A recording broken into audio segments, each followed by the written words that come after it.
والسلام. جليبيب يعني لم يؤتى حسنا في الصورة. هذا خادم رسول الله عليه الصلاة والسلام. وفقير سبحان الله وكل حاجة. فكلما طرق باب أناس رفضوا تزويجه فيسأل النبي صلى الله عليه وسلم: هل أتزوج من الحور العين في الجنة يا رسول الله؟ كأنه فقد الأمل. عايز طبعا أمل. قال: بل في الدنيا والآخرة إن شاء الله. اذهب إلى بني فلان وقل إن الرسول يقول لكم زوجوني ابنتكم. برسالة شفهية هكذا. لا، الصدق موجود عند الكل، صح، ويعلم أن هذا صادق. لا صح. فقال: أنظرني حتى أسأل أمها.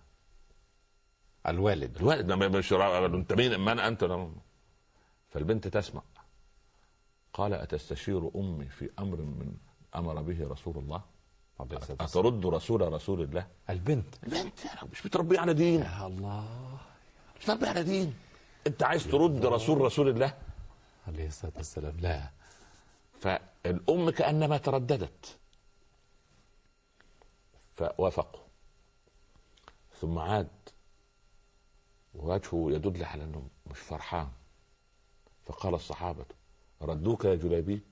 قال: لا والله، احرجوني من ادبهم. قالوا: والله لا نرد رسول الله الا بما امر به رسول الله. يا الله، الله اجمعوا لاخيكم. جمعوا لاخيهم. وقال سبحان الله. ولما رآه النبي صلى الله عليه وسلم وافتقده في الغزوة قال: اما تفتقدون احدا؟ قالوا: لا يا رسول ما الا الحمزة وفلان وفلان وفلان. الكبار لا يشار اليه بالبنان. قال: ولكني افتقد اخي جليبيب. يا الله، سبحان الله، يا الله، سبحان الله. يعني يتفاضلون. مشاهدينا الكرام، نواصل بعد هذا الفاصل، ابقوا معنا.